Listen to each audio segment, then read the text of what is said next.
দেখো দেখো, মেয়েটাকে কত হ্যাপি মনে হচ্ছে। ওর লাইফ স্টাইল তো সেই। তাহলে বুঝছো আরে,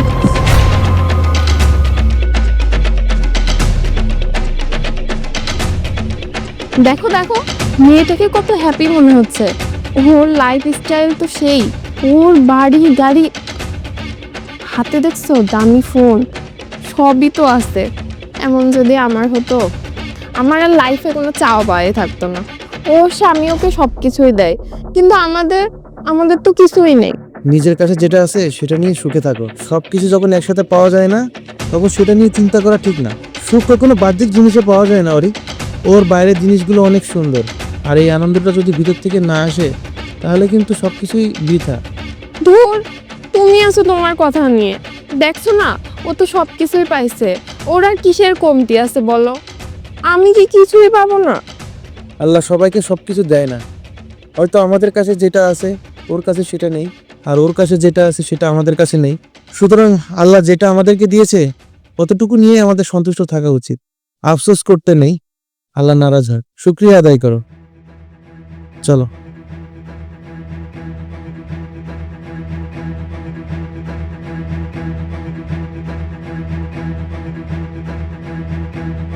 আরে, এই দাঁড়াও, ওই দেখো, ওই মেয়েটা না? চিনতে পারছো? কিন্তু ও ওখানে বসে কাঁদছে কেন? চলো তো, যে দেখে আসি কি হয়েছে।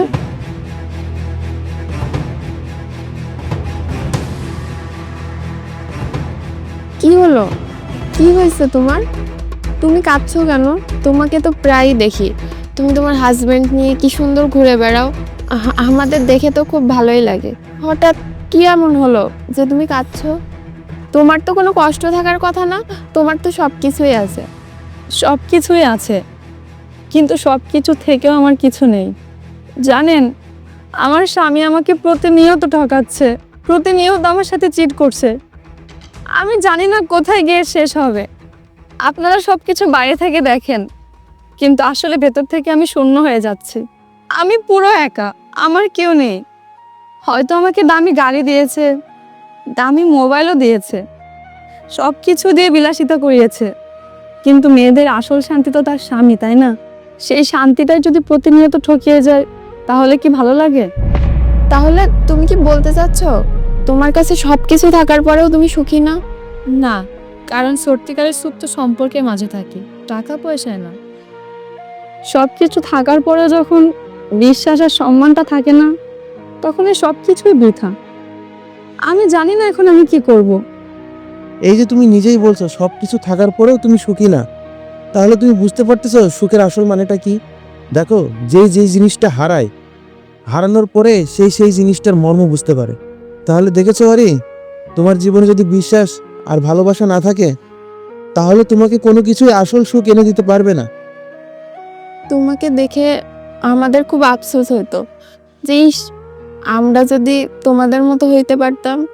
কিন্তু এখন বুঝতে পারছি, দূর থেকে যেটা দেখা যায় সেটা আসলে সত্যি হয় না। আর আর যাই হোক, টাকা পয়সা মানুষকে কখনো সুখ দিতে পারে না। তুমি ধৈর্য ধরো, আল্লাহর উপর ভরসা রাখো। তোমার জন্য শুভ কামনা রইল। ঠিক আছে, আসি তাহলে।